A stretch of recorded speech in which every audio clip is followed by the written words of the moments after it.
गुरुपद कंज कृपा सिंधु नररूप हरि महामोहतम पुंज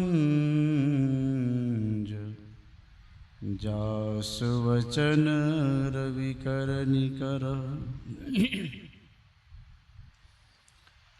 अव्यक्त रूप में विराजमान अखिल ब्रह्मांड के नायक परमात्म स्वरूप आराध्य के चरणों में कोटि सा नमन।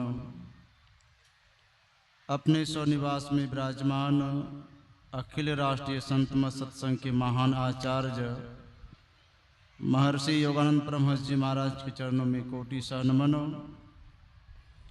तीर्थों को पवित्र करने वाले मुदमंगल संत समाज के चरणों में कोटि सा नमन।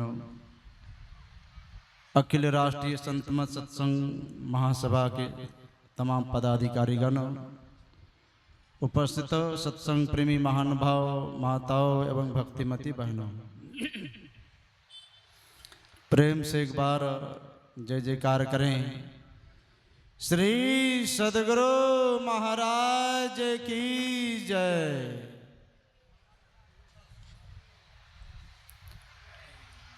आज हम लोग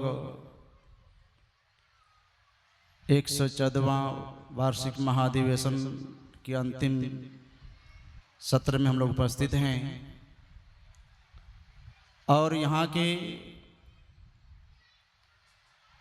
स्वागत समिति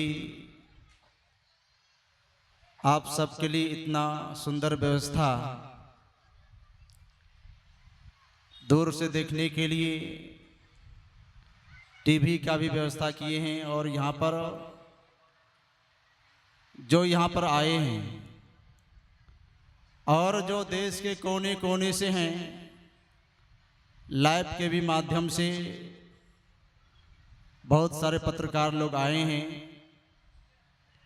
और सुरक्षा के भी आप लोगों का कितना ख्याल यहाँ के लोगों ने किया है, जो कि सीसी कैमरा लगा दिए हैं। कोई भी आदमी का किसी तरह से कोई गड़बड़ी नहीं हो, शांतिपूर्ण संपन्न हो जाए, इस हेतु से भी यहाँ के स्वागत समिति के लोगों ने यह सुंदर व्यवस्था की है। यह किस लिए कि आप उस ईश्वर भक्ति के लिए आप सही सही सुन समझ करके आप अपने जीवन में उतार करके जाएंगे और आपका कल्याण नहीं, आपके पूरे कुल खानदान का कल्याण होगा। भगवान शंकर ने भी कहा है, सो कुल धन्य उमा सुनो, जगत पूज्य सुपुनीत, श्री रघुवीर पराय न जही न रुपजे विनीत। भगवान शंकर ने कहा वह कुल धन्य है जिस कुल में भगवान के भक्त होता है। जिस कुल में भगवान का भक्त नहीं होता है, उस कुल के लिए भी रामचरितमानस में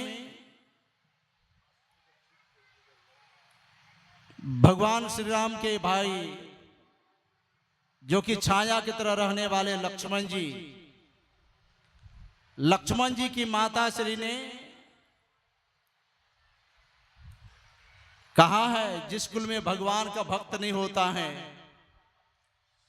है तो बहुत कड़वी शब्द लेकिन बहुत सटीक शब्द है, ना तरु बांझ भल बादी बियानी। देखिए कितने कठोर शब्द का उपयोग किया है।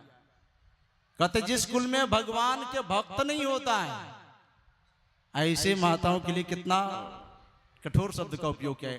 कौन किया है? मां ने किया है, लक्ष्मण की मां सुमित्रा ने की है। इसलिए हम आपको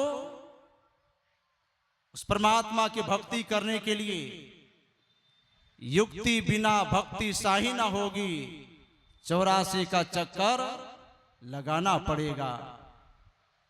बिना युक्ति से आप भक्ति नहीं कर सकते हैं और जब भक्ति नहीं करेंगे तो हम आपका कल्याण भी नहीं हो सकता है। इतिहास के पन्ने में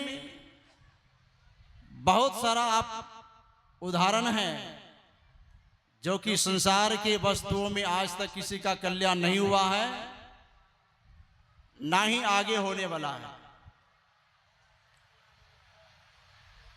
इसलिए गोस्वामी तुलसीदास जी महाराज ने समेट करके कहा है कि बिनु गुरु भव निधि तरई ना कोई, जौ बिरंची शंकर सम होई। चाहे ब्रह्मा विष्णु महेश के समान न हो जाइए, जब तक हम संत सदगुरु के शरण में नहीं जाएंगे हम आपका कल्याण नहीं हो सकता है।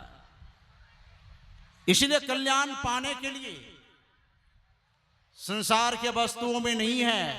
इसलिए बड़े बड़े राजा राजकुमार, बड़े बड़े सम्राट इस सुख को छोड़ करके कहां गए?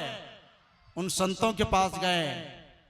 इसलिए हमारे गुरु महाराज ने भी कहा है, कहां चलें? गुरु महाराज जी कहते हैं चलूं चलूं चलूं भाई, धरूं गुरुपद धाई। संत सदगुरु के शरण में चलिए। हम आपको वह सौभाग्य, वह अवसर मिला है। इस अवसर का निश्चित जो है भरपूर मात्रा में अंतिम सत्र में हम लोग मनयोग पूर्वक, शांति पूर्वक बना करके रहें और महापुरुषों के वचनों को सुन समझ करके अपने जीवन में उतारें। मैं ज़्यादा समय ना ले करके मैं अपने बात को यहीं पर विराम देते हैं।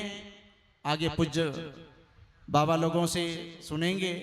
आप लोग शांति बनाकर इसी तरह से रखें। श्री सदगुरु महाराज की जय। श्री